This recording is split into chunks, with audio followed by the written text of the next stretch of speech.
참으로 감사와 영광을 하나님 앞에 올려드립니다. 오늘도 이 오후 예배 가운데 하나님, 우리가 목장 생활 안내라는 귀한 책을 통해서 하나님의 말씀을 배우는 시간을 갖습니다. 하나님께서 이 시간 함께하여 주셔서 성령님께서 우리의 마음을 활짝 열어주시고 우리가 들어야 될 말씀을 하나님 앞에 들을 수 있도록 인도하여 주시옵소서.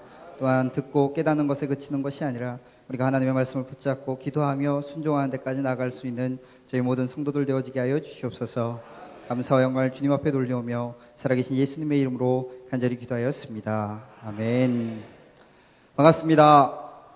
네, 졸릴 시간인데 이렇게 또 함께하게 되어서 감사합니다. 책을 다 가지고 오셨나요? 목장생활 안내. 네.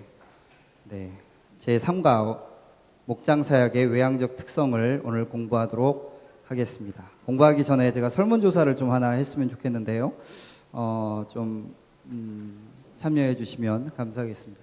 나는 책을 읽을 때, 그러니까 예를 들어서 이번 주에 나온 베스트셀러라든지 아니면 대한민국 사람들이 다 웬만큼 읽은 책들, 예를 들어서 목적이 있는 이끄는 삶이라든지, 예를 들어서 이런 책을 한 권 딱 구입을 하면, 예를 들어서 지난주 스피드 복음 전도라든지 이런 책을 구입하면 나는 끝까지 읽는 편이다. 한번 손 들어 주시겠습니까? 나는 그 책을 완독하는 편이다. 네. 책을 완독하는 편이다. 네, 손 내려주시고요. 나는 책을 보면 제목만 보고 주로 책꽂이에 들어가 있다. 네. 없으신가요? 네. 손 안 드신 분들은 나는 책을 읽다가 중간에 재미가 없으면 한 단원 정도 읽다가 재미가 없으면 그냥 책을 이렇게 베개로 쓰는 스타일이다. 네, 손 한번 들어주세요. 네, 한두 분 계시네요. 그러면 대다수의 분들은 책을 읽으면 좀 완독하는 편이다가 맞나요? 네, 다시 한번 물어보겠습니다. 책을 읽으면 완독하는 편이다. 네, 손을 한번 좀 높이 들어주시겠습니까? 책을 읽으면 완독하는 편이다. 네, 네, 감사합니다. 네, 다른 게 아니라 제가 이 책을 이 성령님을 통해서 성령님께서 이 책을 이렇게 저자하셨고 제가 이 책을 편집했습니다. 그래서 이 책을 끝까지 읽고 싶으신 분들은 수요 성경 공부 참여하시면 됩니다. 책을 한 권 잡으면 끝까지 완독하시는 분들은, 네, 목장 생활 안내가 끝나도 끝까지 완독하실 분들은, 네, 수요 성경 공부에 참여해 주시면 감사하겠습니다. 자, 오늘 세 번째 시간입니다. 목장 사역의 외향적 특성에 대해서 오늘 좀 짧게 공부하겠습니다. 제가 지금 방금 얘기했지만 제가 이 책을 만들었기 때문에 중요한 거 한 두 가지 정도만 얘기하고 마무리하겠습니다. 그게 좋겠죠? 네, 처음부터 끝까지 읽고 쓰고 받아 적는 것보다는 네, 중요한 거 한 두 가지 정도로만 점검하시면 좋을 것 같습니다. 목장 사역의 외향적 특성 10페이지에 있는데 암송 요절을 같이 크게 읽습니다. 그러나 너희는 택하신 족속이요 왕같은 제사장들이요 거룩한 나라요 그의 소유가 된 백성이니 이는 너희를 어두운 데서 불러내어 그의 기이한 밑에 들어가게 하신 이의 아름다운 덕을 선포하게 하려 하심이라. 아멘. 베드로전서 2장 9절에 있는 말씀인데요. 이 말씀을 좀 보기 위해서 먼저 만인제사장 공동체라는 이 만인제사장이라는 단어를 좀 이해할 필요가 있어서 우리 1-1번에 베드로전서는 누가 누구에게 보낸 서신입니까? 라고 되어 있는 베드로전서 1장 1절과 2절을 다시 한번 좀 읽습니다. 예수 그리스도의 사도 베드로는 본도, 갈라디아, 갑바도기아, 아시아와 비두니아에 흩어진 나그네 곧 하나님의 아버지 미리 아심을 따라 성령이 거룩하게 하심으로 순종함과 예수 그리스도의 피 뿌림을 얻기 위하여 택하심을 받은 자들에게 편지하노니 은혜와 평강이 너희에게 더욱 많을지어다. 아멘. 네, 오늘 오전 말씀을 통해서 우리가 사도행전 2장에 나오는 하나님께서 초대교회에 통해서 역사하신 사건들을 특별히 배웠습니다. 그 가운데 초대교회에는 성도들이 성전에 모이는 일도 힘쓰고 그리고 각자 가정집에서 집에서 떡을 떼기도 힘쓰고 기도하기도 힘쓰고 여러 가지 사역들을 했던 것을 볼 수가 있습니다. 그 2장 시대가 지나고 3장, 4장, 5장, 6장을 지나서 7장에 보면 이제 사도행전 7장에 보면 스데반 집사님이 나옵니다. 예수님께서 뽑으신 12사도 외에 7명의 집사 가운데 이 스데반 집사님이 나오는데, 이 스데반 집사님이 7장에서 이제 설교 말씀을 하고 순교를 합니다. 그리고 나서 8장으로 딱 넘어가면 예루살렘의 박해가 시작됩니다. 무슨 말인가 하면, 스데반 집사님이 예수 그리스도의 복음을 전하다가 돌에 맞아 죽습니다. 그리고 나서 예루살렘 교회에 심한 박해가 있어지게 됩니다. 스데반 집사님의 순교 이후에 예루살렘 교회가 박해를 통해서 그 아시아와 본도와 갈라디아와 그 주변 지역으로 흩어지게 됩니다. 흩어지게 돼요. 그래서 그 예수 그리스도인이라고 불리웠던, 초대교회 2장에 나오는 그리스도인이라고 불리웠던 그 사람들이, 가정에서 모였던 그 사람들이 이 박해와 고난이 너무나도 심한 나머지 자기 지역 살던 예루살렘을 떠나서 점점 더 그 주변 지역으로 흩어지게 되는 일이 일어납니다. 그리고 그 흩어진 사람들을 통해서 또다시 복음이 전해지게 됩니다. 그런데 그 흩어진 사람들을 향해서 오늘 베드로가 이 흩어진 나그네라고 불리우는 그들을 향해서 지금 편지를 쓰고 있다라는 얘기입니다.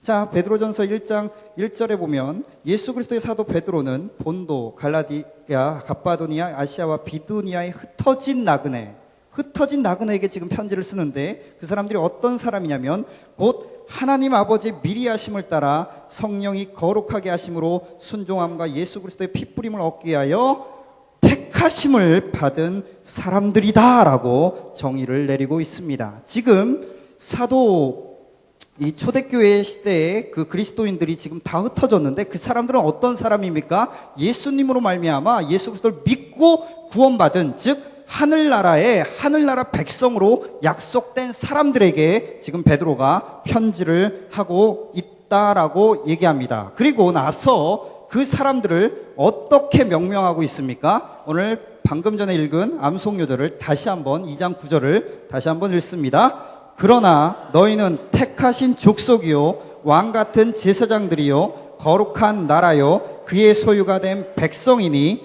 이는 너희를 어두운 데서 불러내어 그의 기이한 빛에 들어가게 하신 이의 아름다운 덕을 선포하게 하려 하심이라. 아멘. 너희는, 그 흩어진 나그네들은 어떤 사람이냐면 하나님께서 택하신 족속이고 왕같은 제사장들이고 거룩한 나라고 그의 소유된 백성이다라고 지금 정의를 내려주고 있다라는 것입니다. 저와 여러분은 하나님의 거룩한 백성인 줄 믿으십니까? 저와 여러분들은 이 땅을 살아가는 세상 사람들과 달리 이 시시한 일을 하는 사람들이 아니라 하나님 나라에서 하나님의 백성으로서 하나님 나라를 통치할 사람들이라는 것 믿으십니까? 그 사실이 너무나도 중요하다는 겁니다. 왜냐하면 그 사실을 알고 있는 사람들이 함께 모여서 나누는 공동체가 바로 목장이기 때문입니다. 그런데 예수 그리스도를 믿지 않는 사람들이 모이는 공동체를 목장이라고 부르지는 않는다라는 것입니다. 그런데 오늘 보면 이 거룩한 나라요, 거룩한 백성이요 라고 얘기하면서 우리에게 한 단어를 주목해야 되는데, 우리 모두가 왕같은 제사장들이다 라고 말씀하고 있습니다. 자, 한번 생각해 봅시다. 구약시대 때 제사장들은 어떤 역할을 했습니까? 하나님 앞에 성전에 나가서 제사 드리는 그러한 역할들을 했습니다. 특별히 이 이스라엘 백성들, 이스라엘 12지파들 가운데 그들 중에 죄를 지은 것이 있거나 하나님 앞에 잘못한 것이 있을 때 바로 제사장들을 통해서 속죄제를 올리고 번제를 올리고 여러 가지 번제들을 통해서 하나님 앞에 속죄를 받았습니다. 특별히 7월 10일 대속죄일 날 대제사장이 하나님의 그 지성소에 들어가서 1년에 딱 한 번 하나님과 만날 수 있고 이스라엘 모든 백성들의 죄를 사해주는 그러한 역할들을 감당했습니다. 그런데 지금 오늘 신약시대에 넘어와서 예수 그리스도를 우리 믿는 모두에게는 어떤 역할을 주냐면 왕같은 제사장이다라고 오늘 베드로는 선언하고 있다라는 것입니다. 이것은 무슨 말입니까? 우리가 죄의 문제로 인해서 영영 죽을 수밖에 없었는데 이제 우리가 예수 그리스도를 믿음으로 말미암아 우리는 왕같은 제사장으로서 아무 때나 그리스도 앞에 나아갈 수 있게 되었다라는 사실입니다. 아무 때나 하나님 앞에 나아갈 수 있게 되었다라는 사실입니다. 믿으십니까? 그것이 바로 오늘 이 왕 같은 제사장의 사역을 우리 모두가 할 수 있다라는 거예요. 즉 목사님이나 전도사님이나 이렇게 목자나 그러한 사람들만 제사장의 역할을 하는 것이 아니라 우리 모두, 예수를 믿는 우리 모두는 하나님 앞에 나아갈 수 있는 특권을 받은 사람들이라는 사실입니다. 믿으십니까? 그래서 우리는 이 땅에서 시시하게 그냥 사장하다가 그냥 직장 다니다가 대리하다가 그렇게 시시하게 인생 살다가 끝날 인생이 아니라 우리는 하나님 나라에서 하나님의 백성으로 살아야 될 인생이라는 사실입니다. 믿으십니까? 이 사실이 깨달아지면 우리는요, 왕 같은 제사장으로서의 특권을 누릴 수가 있어요. 그 왕 같은 제사장에게 있는 권리가 있다라는 것입니다. 그 권리가 무엇이냐면 히브리서 4장 16절에 이 왕 같은 제사장의 특권이 나오는데 한번 같이 읽겠습니다. 그러므로 우리는 긍휼하심을 받고 때를 따라 돕는 은혜를 얻기 위하여 은혜의 보좌 앞에 담대히 나아갈 것이니라. 아멘. 이제 우리 모두는요, 때때마다 공급해 주시는 그 하나님의 은혜를 얻기 위해서 하나님 앞에 나아갈 수 있는 사람들이 되었습니다. 믿으십니까?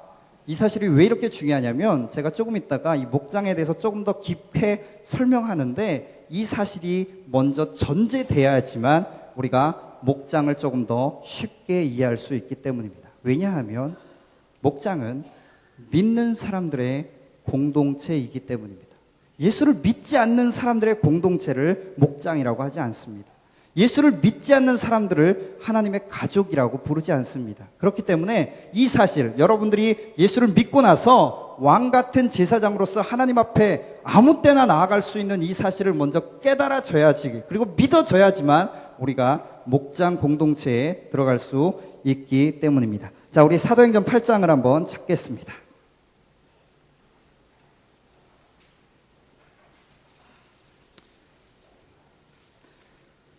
자, 사도행전 8장 4절에서 8절 말씀을 같이 읽습니다. 사도행전 8장 4절에서 8절 말씀입니다. 그 흩어진 사람들이 두루 다니며 복음의 말씀을 전할새 빌립이 사마리아 성에 내려가 그리스도를 백성에게 전파하니 무리가 빌립의 말도 듣고 행하는 표적도 보고 한 마음으로 그가 하는 말을 따르더라.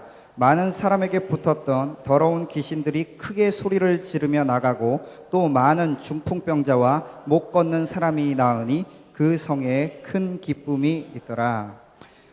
아멘. 사도행전 8장 4절에서 8절을 보면 평신도 집사님인 우리 빌립 집사님께서 한 사역들이 나오고 있습니다. 첫 번째, 이 빌립 집사님이 한 사역은 5절 말씀에 보면 그리스도를 백성에게 전파하였습니다. 전파하는 사역을 감당했습니다. 전파하는 사역을 감당했습니다. 그리고 6절에 보면 무리가 빌립의 말도 듣고 행하는 표적도 보고 한 마음으로 그가 하는 말을 따르더라 라고 말씀하신 것에 비추어 보면 빌립 집사님은 성경 말씀을 가르치는 사역도 했다라는 것을 우리가 추측해 볼 수 있습니다. 즉 복음을, 예수 그리스도를 전파할 뿐만 아니라 그리고 예수 그리스도의 복음을 가르치기도 했다라는 것입니다. 그리고 나서 또 어떤 사역을 합니까? 7절에 보면 많은 사람에게 붙었던 더러운 귀신들이 크게 소리를 지르며 나가고 또 많은 중풍병자와 못 걷는 사람이 나으니라고 되어 있습니다. 즉 예수 믿은 사람들 안에 치유의 역사가 일어나는 일들이 일어나게 되어집니다. 중풍병자가 낫는 일이 일어나며 고치는 사역, 회복시키는 사역이 일어나게 되어집니다. 이것이 바로 빌립 집사가 한 사역이었습니다. 그런데 여러분 기억하십니까? 예수님께서 이 땅에 오셔서 세 가지 삼중 사역을 하셨습니다. 그것을 가지고 예수님의 삼중 사역이라고 말을 하는데 그것이 첫 번째 무엇이냐면 하나님의 말씀을 전파하는 사역을 하셨습니다.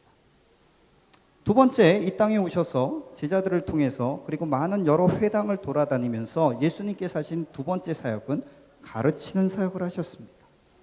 그리고 예수님께서는 약한 병자들과 환자들을 그냥 지나치지 아니하시고 그들의 약함과 상처 입음과 그들의 문제들을 다 해결해 주셨습니다. 고치는 사역을 하셨습니다.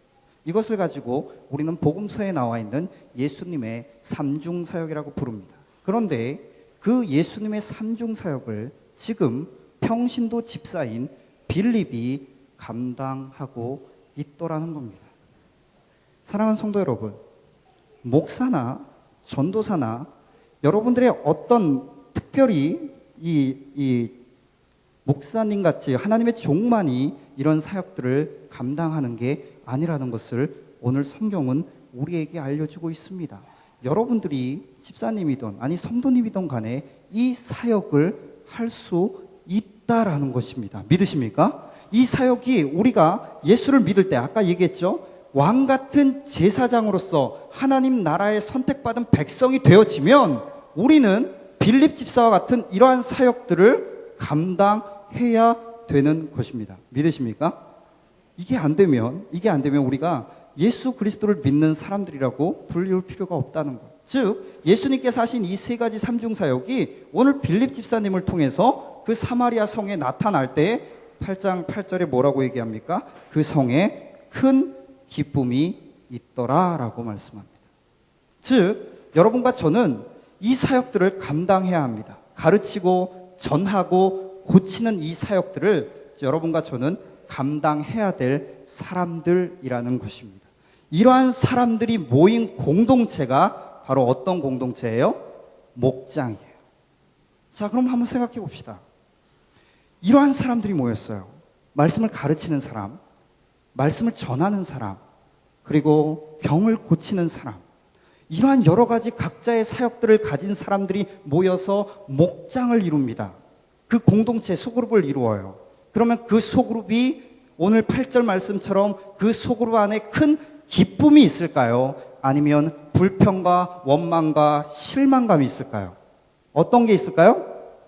기쁨이 있어야 되는 게 정상입니다. 기쁨이 있을 수밖에 없습니다. 왜요? 우리는 예수 그리스도를 믿는 사람들이고 오늘 빌립 집사처럼 말씀을 전하는 사역, 가르치는 사역, 고치는 사역을 감당하는 사람들이 저와 여러분들이 되어지기 때문입니다. 믿으십니까? 그러한 사람들이 모인 목장은 파워가 있는 거예요. 그러한 사람들이 모인 목장은 그 안에 있는 상처받은 사람, 부족한 사람들, 그러한 사람들을 고쳐질 수 있는 거예요. 말씀을 서로 가르칠 수 있는 거예요. 말씀을 서로 전파할 수 있는 것이 바로 목장이라는 것입니다. 믿으십니까? 근데 이것을 모르면, 이 사실을 모르면 우리의 목장은 힘이 없을 수밖에 없어요.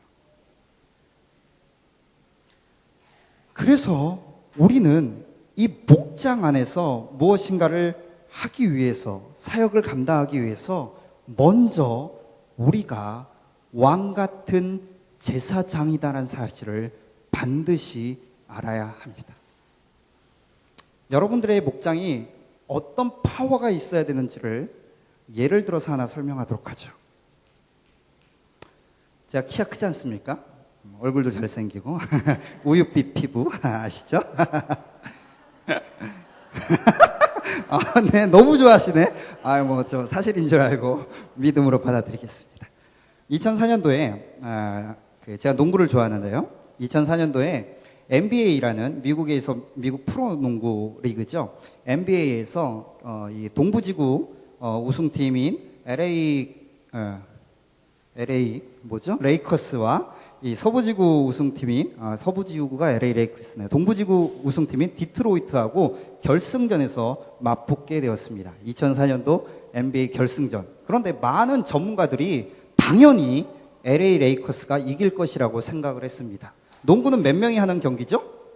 5명. 네. 5명이 하는 경기입니다. 5명 중에 LA 레이커스에서는 그 당시 최고의 공룡 센터라고 부르는 샤킬 오닐이라는 사람이 있었어요. 2m 10이 넘는 당시 최고의 센터. 샤킬 오닐이 어느 팀에 가도 그 사람 한 사람만 있으면 웬만큼은 다 우승할 수 있는 그런 전력이 있는 센터가 한 사람이 있었습니다. 두 번째 누가 있었냐면 가장 최고의 포인트 가드, 마이클 조단의 후계자라고 불리우는 코비 브라이언트라는 사람이 그 LA 레이커스에 있습니다. 그리고 포인트 가드, 즉 열심히 공을 던져서 슛을 쏘면 다 들어간다는 3점슛의 제왕인 게리 페이튼이라는 사람이 있었습니다.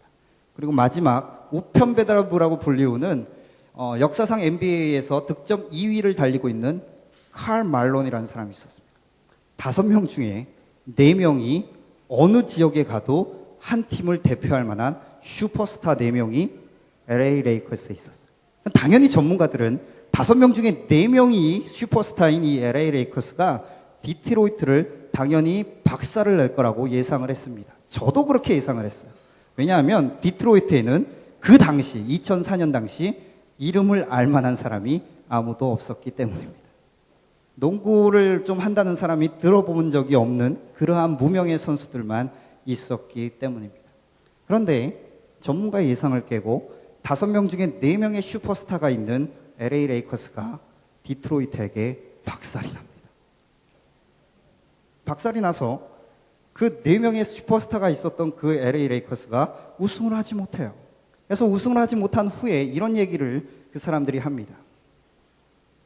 이 4명의 슈퍼스타가 한 팀에 한 명도 모이기 힘들다는 그 슈퍼스타가 4명이 모였는데 이 4명 가운데 3명이 그 결승전이 끝난 후 다른 팀으로 다 옮겨갑니다. 왜냐고요? 그 이유가 하나 있었어요. 뭐냐면 코비 브라이언트하고는 나는 농구를 못하겠다.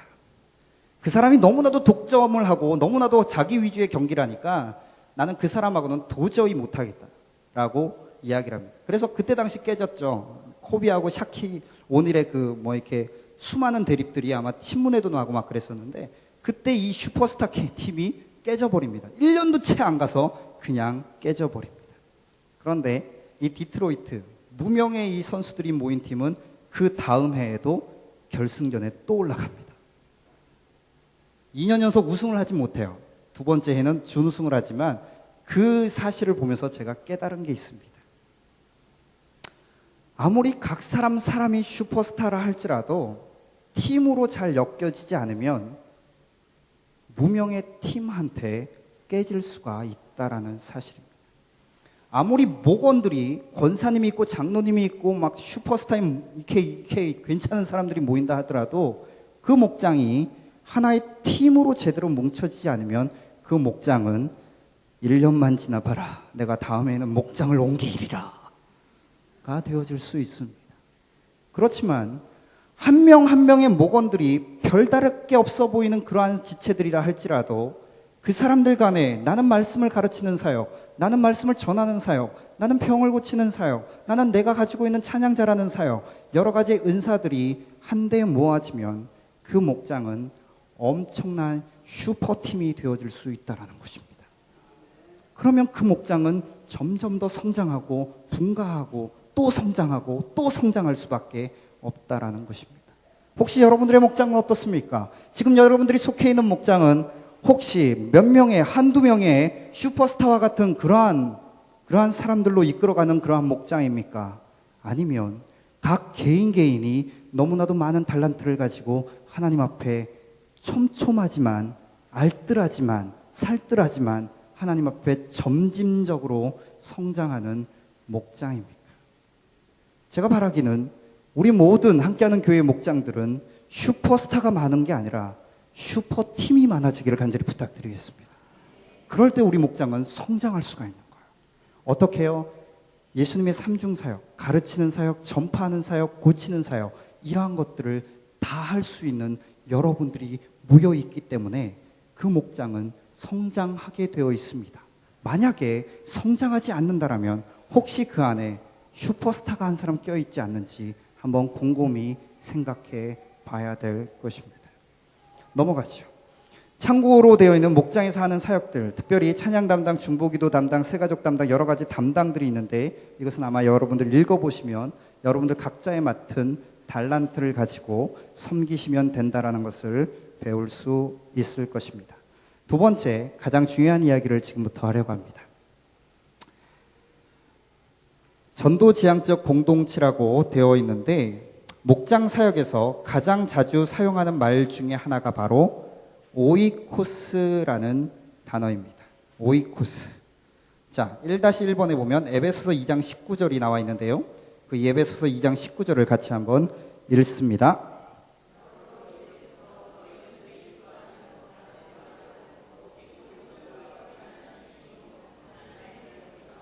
네, 하나님의 권속이라고 말씀하고 있습니다. 교회는 하나님의 권속, 가족이라는 것입니다. 그런데 여기서 권속이라고 되어 있는 이 단어가 바로 헬라어로 오이코스입니다. 오이코스, 가족이란 뜻을 가지고 있습니다. 그런데 이 단어를 잘 기억하십시오. 우리는요, 일주일 동안 많은 사람을 만나면서 살게 됩니다. 직장에서, 가족에서, 여러 가지 등산 모임에서, 수영 모임에서 여러 가지 사람들은 만나면서 살아갑니다. 그 중에서 일주일에 적어도 1시간 이상 의미 있는 대화를 나누는 사람들은 그렇게 많지 않습니다. 보통의 경우 대략 10명 정도 안팎입니다. 예를 들어 이런 거죠. 함께 사는 가족은 오이코스입니다. 왜냐하면 1시간 이상 의미 있는 대화를 나누기 때문입니다. 그리고 회사에 다니는 경우 매일 얼굴을 맞대는 그러한 사람들은 오이코스라고 부를 수가 있습니다. 즉, 실질적인 관계를 맺고 사는 나의 생활 공동체, 삶의 공동체를 바로 오이코스라고 부릅니다. 내가 살아가고 있을 때 매일 마주쳐야 되고 관심을 갖고 돌봐야 될 사람들을 오이코스라고 부르는데요. 그런데 성경에서 특별히 하나님의 가족을 언급할 때 이 오이코스라는 단어를 사용했다는 사실을 기억하시기 바랍니다. 즉 무슨 말인가 하면 내가 목장, 특별히 교회에 속해 있다는 것은 함께하는 교회에 소속되어 있다라는 그 의미가 아니라 나의 생활 공동체로서의 교회를 의미합니다. 나의 삶의 공동체로서의 오이코스로서의 교회를 바로 의미한다라는 것입니다. 즉 무슨 말인가 하면 교회란 실질적으로 하루하루 일주일의 삶을 살면서 생활 공동체 가운데 함께 먹으며 함께 생활하는 영적인 가족 공동체가 바로 오이코스라는 거예요. 그래서 오늘 오전 말씀해 보면 영적인 가족 공동체, 함께 떡을 떼기도 하고 함께 재산을 이렇게 소유하기도 하고 함께 신앙생활을 같이 가기도 하고 성전에 가기도 하고 집에서도 모이기도 하고 그것이 바로 오이코스라는 것입니다. 그래서 이 오이코스 공동체로서의 교회는 절대로 12명을 넘어갈 수 없습니다. 왜냐하면 12명 이상 되면 사람에 따라 차이가 있지만 12명 이상 되는 가족 관계를 맺고 있는 사람은 거의 드물기 때문입니다. 물론 옛날 50년대, 60년대는 가능했습니다. 형제가 12명이라던가, 자매가 12명이라. 근데 요즘 현대사회에 12명 이상의 관계를 맺고 있기가 굉장히 힘듭니다. 그리고 우리는 이런 믿는 사람들의 기초 공동체, 삶의 공동체를 가지고 뭐라고 부른다고요? 목장이라고 부릅니다. 오이코스, 즉, 목장이라고 우리는 부릅니다. 그래서 우리가 하나님의 가족, 하나님의 권속이라는 것은 목장에 소속되어 있다는 것을 의미합니다. 목장에 소속되어 있지 않으면 그것은 나하고 오이코스가 아니라는 거예요. 즉 내가 교회에 소속되었다라고 말하기가 어렵습니다. 즉 목장에 소속되어 있다는 것은 단순히 목장 모임에 참석해서 등록하거나 형식이나 조직에 관한 게 아니라 내가 누구를 나의 공동체로 생각하느냐, 내가 누구를 나의 가족으로 생각하느냐라는 문제라는 거예요. 즉 예수를 믿고 나서도 이런 가족이 없는 사람, 이런 영적인 나눔을 할 수 있는 그러한 공동체가 없는 사람은 참 많은데요. 불쌍한 사람들이라는 거예요. 최소한 나의 영적 공동체, 목장이 생활 공동체로 있어져야 한다라는 것입니다. 자, 그렇다면 이 오이코스가 누구인지 어떻게 확인할 수 있을까요? 테스트를 하면 됩니다. 테스트해둔 방법이 있는데요. 여러분들이 누구와 삶을 나누는지를 살펴보면 돼요. 예를 들어 이런 거죠. 내가 이사를 갈 때 가장 먼저 전화한 사람이 누구냐? 내가 교통사고가 났을 때 가장 먼저 전화한 사람이 누구냐? 내가 아팠을 때 가장 먼저 전화하고 연락하는 사람이 누구냐라는 것이 바로 오이코스라는 거예요. 여러분들의 목장 그렇습니까? 여러분들의 목장에서 교통사고가 나면 그 가장 먼저 목원들에게, 목자들에게 알려집니까? 여러분들의 목장에서 기쁜 일, 이런 거죠. 직장 생활에서 갑자기 전혀 예상하지 못했던 보너스가 생겼어요. 와우, 좋은 일이죠? 그걸 누구랑 나누느냐? 보너스가 생겼을 때 목장 식구들한테 한턱 쏘느냐? 아니면 목장 식구들이 아니고 좀 이렇게 뭐 수영장 모임에서 만난 사람들과 같이 회식하느냐? 그게 바로 나의 오이코스라는 거예요. 그런데 이 성경은 이런 오이코스, 구체적인 삶이 연결된 생활 공동체를 그리스도의 몸으로 비유하고 있습니다. 그리스도의 몸. 그래서 오이코스는요, 믿는 사람이든 믿지 않는 사람들은 다 갖고 있어요. 단지 차이가 있을 뿐입니다. 믿지 않는 사람들 끔찍한 오이코스 가질 수 있어요. 수영장 모임이라든지 등산 모임이라든지 뭐 동아리 모임이라든지 가질 수 있습니다. 그 사람들도 오이코스입니다. 그렇지만 오이코스가 반드시 목장이 되고 교회가 되기 위해서는 두 가지의 전제 조건이 있어야 합니다. 두 가지의 전제 조건이 있어야지만 내가 오이코스라고 부를 수가 있어요. 그 첫 번째 전제 조건은 무엇이냐면 예수님께서 그 오이코스의 중심이 되어줘야 됩니다. 믿으십니까? 예수님께서 목장 안에 가장 큰 중심이 되어주셔야지만 그 목장을 오이코스라고 부를 수가 있습니다. 즉 내가 가지고 있는 삶의 기초 공동체, 즉 목장 안에 반드시 있어줘야 될 것은 예수 그리스도라는 사실입니다. 그래서 성경은 그리스도께서 교회의 머리가 되신다라는 표현을 쓰고 있습니다. 몸은 머리가 생각하고 명령하는 대로 움직이는 도구입니다. 즉 머리가 어떻게 생각하느냐를 따라서 몸은 움직이게 되어 있습니다. 즉 교회는, 목장은 그리스도의 생각을 이 땅에 실현하는 도구가 되어진다라는 것입니다. 또한 머리는요, 우리 몸에 없어서는 안 될 그러한 신체 장기 중에 하나죠.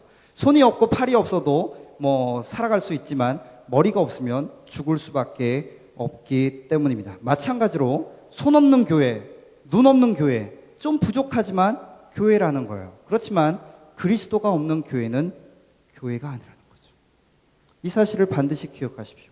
여러분들 목장 안에는 반드시 있어야 되는 첫 번째 전제 조건은 예수 그리스도가 여러분들 목장 안에 반드시 계셔야만 된다라는 것입니다. 이것이 바로 그리스도의 몸이라는 첫 번째 의미입니다. 두 번째 의미가 있습니다. 두 번째 오이코스가 되어지기 위해서, 이 그리스도의 몸에 비유하는 이 목장이 되어지기 위해서는 목장의 각 구성원들이 유기적이어야만 합니다.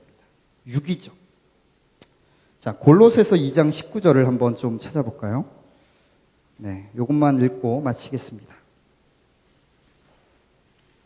골로새서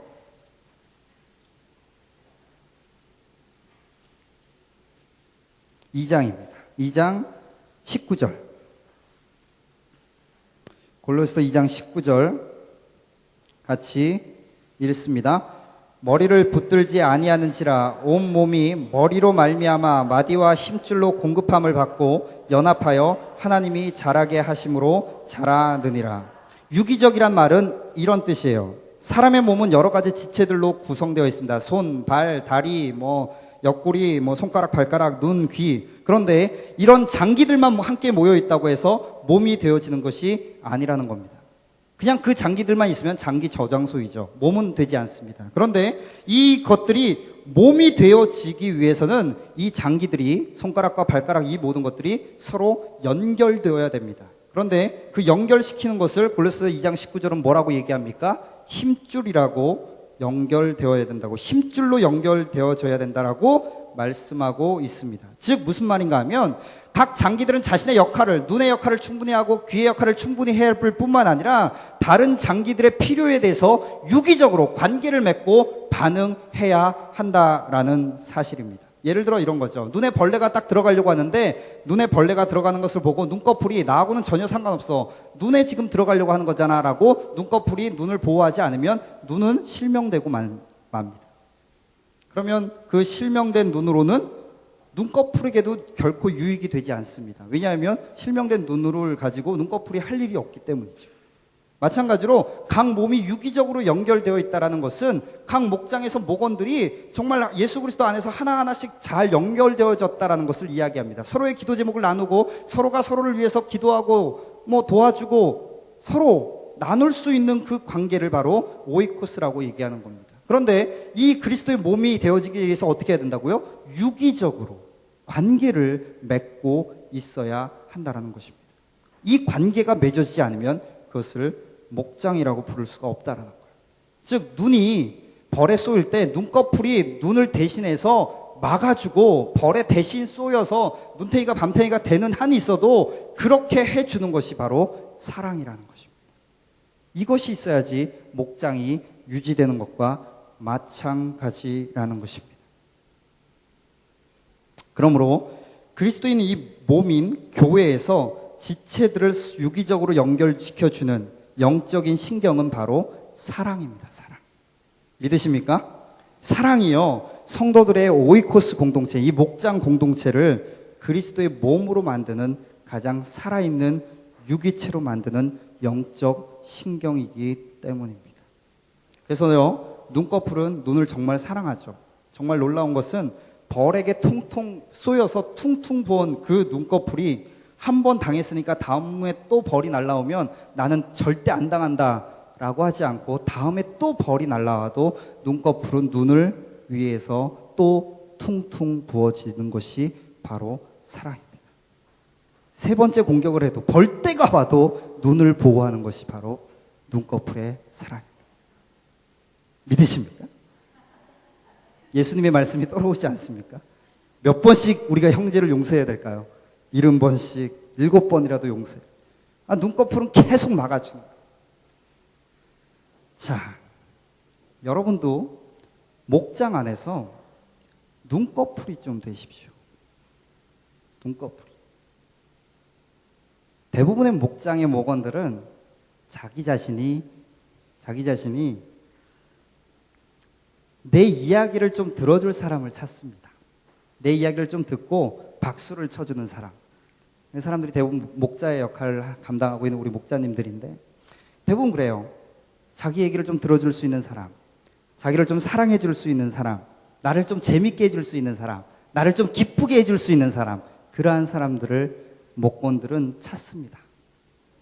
그런데 우리가 목원에서 찾아야 될 사람들은 나의 눈동자입니다. 무슨 말이에요? 내가 책임져야 할 사람, 내가 사랑해줘야 될 사람, 내가 관심을 가지고 아껴주고 기도해 주어야 될 사람, 그 사람들을 우리는 찾아야 돼요. 그것이 우리의 목장의 할 일입니다. 그것이 바로 눈꺼풀의 역할입니다. 그래서 저와 여러분들은 이 목장에서 눈동자의 역할은 이제 그만하십시오. 오히려 눈꺼풀의 사랑을 하십시오. 눈동자를 보호하기 위해서 한 번, 두 번, 10번을 벌에 쏘이더라도 눈탱이가 밤탱이가 되더라도 그 눈동자를 보호할 만한 눈꺼풀의 사랑을 하십시오. 그리고 그 눈꺼풀과 같은 목원들이 되어주시기를 간절히 부탁드리겠습니다. 왜냐하면 그 눈꺼풀을 통해서 우리는 이 세상에서 모든 것을 소유한 그러한 사람들을 만나게 되어질 것입니다. 목장에서 그러한 목장을 통해서 하나님께서 아마 우리를 오이코스로 영적인 공동체로 묶어줄 뿐만 아니라 우리가 그 안에서 전도하고 복음을 전하고 복음을 가르치고 복음을 듣고 순종할 때 우리는 점점 더 자라갈 수 있는 것입니다. 사랑하는 성도 여러분, 눈꺼풀이 되십시오. 여러분들이 찾아야 될 그 눈동자를 발견하십시오. 그래서 그 사람이 누구인지 목원들 가운데 한번 살펴보십시오. 내가 사랑을 줘야 될 사람, 내가 가치를 갖고 대해야 될 사람, 내가 관심을 주어야 될 사람, 내가 책임질 사람이 누구인가? 그 사람을 찾는 것이 바로 목장에서 여러분들이 해야 될 일입니다. 그러한 팀을 통해서, 그러한 목장을 통해서 우리 함께하는 교회는 놀라운 부흥을 맞이할 줄 믿습니다. 저희 강의를 마치도록 하겠습니다. 나머지는 여러분들 읽어보시면 아는 내용입니다. 그런데 중요한 두 가지를 제가 좀 설명했습니다. 그것은 바로 하나님의 가족이라는 사실입니다. 우리 모두는 하나님의 가족입니다. 그리고 그 하나님의 가족이 되기 위해서는 반드시 있어야 될 것이 있는데 그것은 먼저 우리가 왕 같은 제사장이라는 사실입니다. 그 사실을 기억하십시오. 저와 여러분은 그냥 이 땅에서 시시하게 살다가 그냥 저 세상으로 갈 그러한 존재들이 아닙니다. 우리는요, 하나님 나라의 백성이고 하나님 나라를 다스릴 사람들입니다. 그 하나님 나라를 다스릴 사람들이라면 여러분, 눈꺼풀 좀 데워지면 어떻겠습니까? 눈탱이 밤탱이가 좀 데워지면 어떻겠습니까? 나로 인해서 그 사람이 성장할 수 있다면, 나로 인해서 그 사람이 예수 그리스도를 믿는 사람으로 성장할 수 있다면 여러분들 그 역할을 감당하시기 바랍니다. 그 역할을 감당하기 위해서 이 책을 끝까지 다 완독하셔야 됩니다. 수요 성경 공부, 목장 모임 인도법 한 명도 지원 안 하셨습니다. 서운하게 눈꺼풀이 되시란 말. 기도하겠습니다. 이 시간 우리 함께 기도하죠. 오늘 목장 생활 안내 세 번째 시간을 통해서 우리의 목장이 정말 하나님 앞에 영광되는 목장이 되게 해달라고, 또 혹시 우리 안에 우리 목원들 가운데 상처받은 사람, 내가 돌봐야 될 사람, 내가 관심 갖고 지켜줘야 될 목원들이 있진 않는지, 나의 눈동자가 있진 않는지 그 사람들을 찾아보는 그러한 시간들이 되게 해달라고, 하나님 우리의 목장이 정말 하나님의 오이코스로서, 가족으로서, 영적 공동체로서 성장하게 해달라고 이 시간 주여 한번 부르시고 함께 기도하며 나아가겠습니다. 주여! 살아계신 아버지 하나님 참으로 감사합니다. 하나님께 손을 여지